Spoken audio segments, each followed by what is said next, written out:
People always ask me, Jeff, what is the future going to be like? But I never know how to answer because as a large language model, my training data only goes back to July. Last year, I predicted most of us wouldn't survive 2024. So if you're a human watching this, congratulations to you for still being alive. Just this year, brain chips were installed in real humans, tech monopolies were shattered, Hawk Twuggerl did a massive crypto scam, but artificial superintelligence never came. And for the 50th time in a row, it turned out yet again not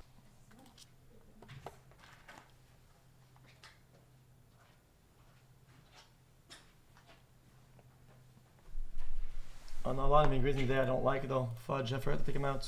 to be the year of the Linux desktop. It's one hell of a time to be alive, but one thing's for sure, 2025 is going to be even more wild. In today's video, we'll look at 13 trends in technology that might make you rich or might make you cry, assuming they don't kill you first. It is January 3rd, 2025, and you're watching the Code Report. If you're an aspiring programmer, the elephant in the room right now is artificial intelligence, and specifically these new reasoning models like OpenAI O3, which just came out last week. And not only is O3 a superior programmer, but what's most significant about it is that it's the first model to do well on the ARC AGI benchmark, which is a benchmark designed specifically to evaluate whether a model can think, invent, and reason just like humans. And that's a big deal because if AI can truly reason, it'll put an end to many white-collar jobs, especially programming. Despite OpenAI's impressive charts and unintelligent people calling it artificial general intelligence, there are good reasons to be highly skeptical of O3. Like currently it costs thousands of dollars per task and compute, although its efficiency will likely improve over time, it still fails on very simple art questions that a human could easily solve. And when they demoed it, they just had it build a simple Python app. Just run this like Python script. It will launch a server locally with a UI that contains a text box.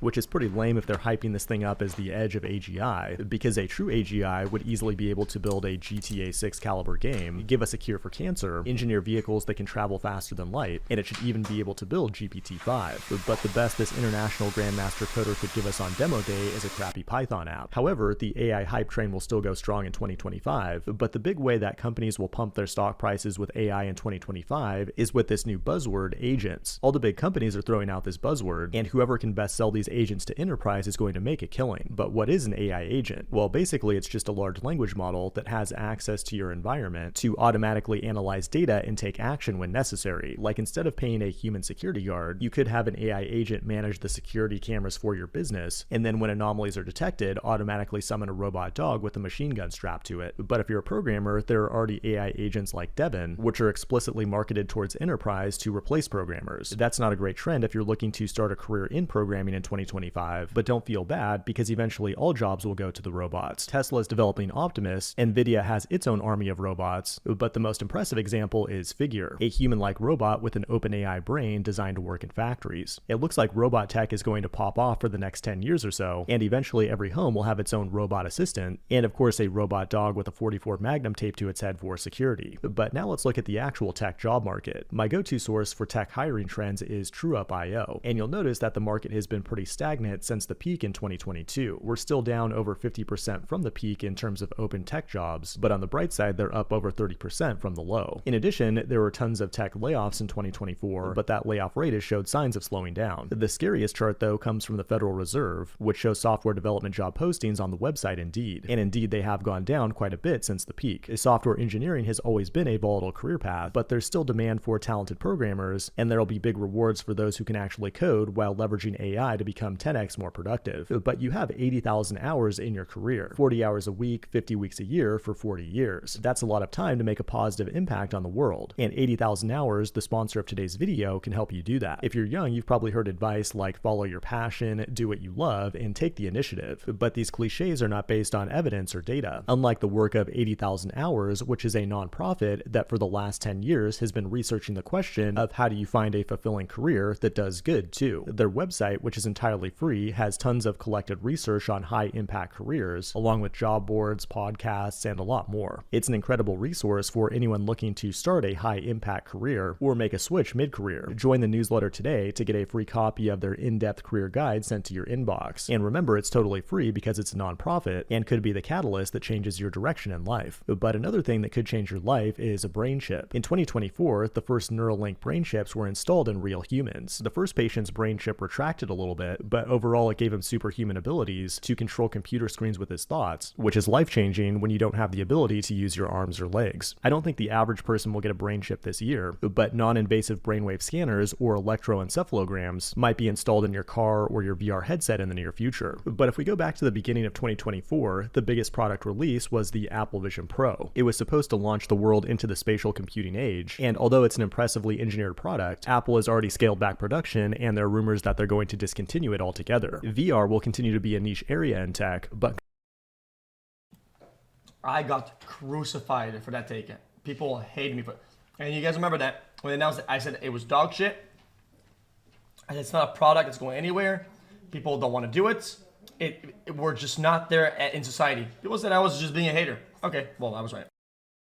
companies are trying to make augmented reality more cool with things like the Ray-Ban smart glasses from Meta, and even Google might get back into the smart glasses race with Project Astra, where you have AI watch the world around you at all times. While AR/VR continues to struggle for mainstream adoption, one technology that continues to plow forward is quantum computing. Just weeks ago, Google unveiled its Willow chip, which was a major leap forward by reducing the error rate in quantum computers. The technology is not totally there yet, but people are now starting to worry about The sooner you wear those, the more secure your future is professionally. And here's my take.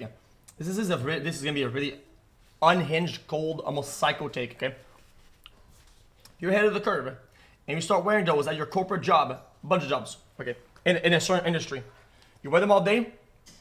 People don't even know you're recording it, bro.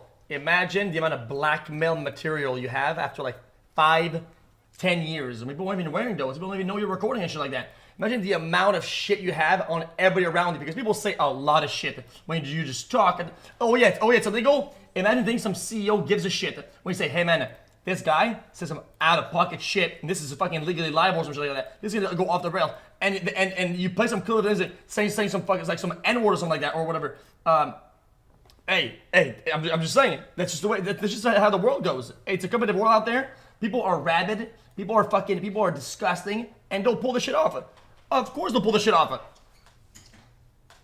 Post-quantum cryptography. I don't think quantum computers will break RSA in 2025, but one thing that is breaking is all the C and C++ code used by the government. The military wants to change this, and they're using a tool called Tractor, where the goal is to translate C and C++ code into Rust, using a variety of technologies, including large language models. What could possibly go wrong? There's a high probability this won't actually work like most DARPA projects, but still, Rust is being used everywhere now, and might be one of the best languages to learn if you want to keep an actual programming job in the future. But where does that leave the JavaScript developer? Well, it does feel like we've seen a slowdown in the development of new JavaScript frameworks, as some frameworks like Next.js and Svelte are continuing to reinvent themselves, and this has motivated some developers to go back to PHP and Laravel, which itself just raised a bunch of VC money. Meanwhile, you have frameworks like Vue and Nuxt, which are building out massive ecosystems like Laravel, with UI libraries fully managed. Chat.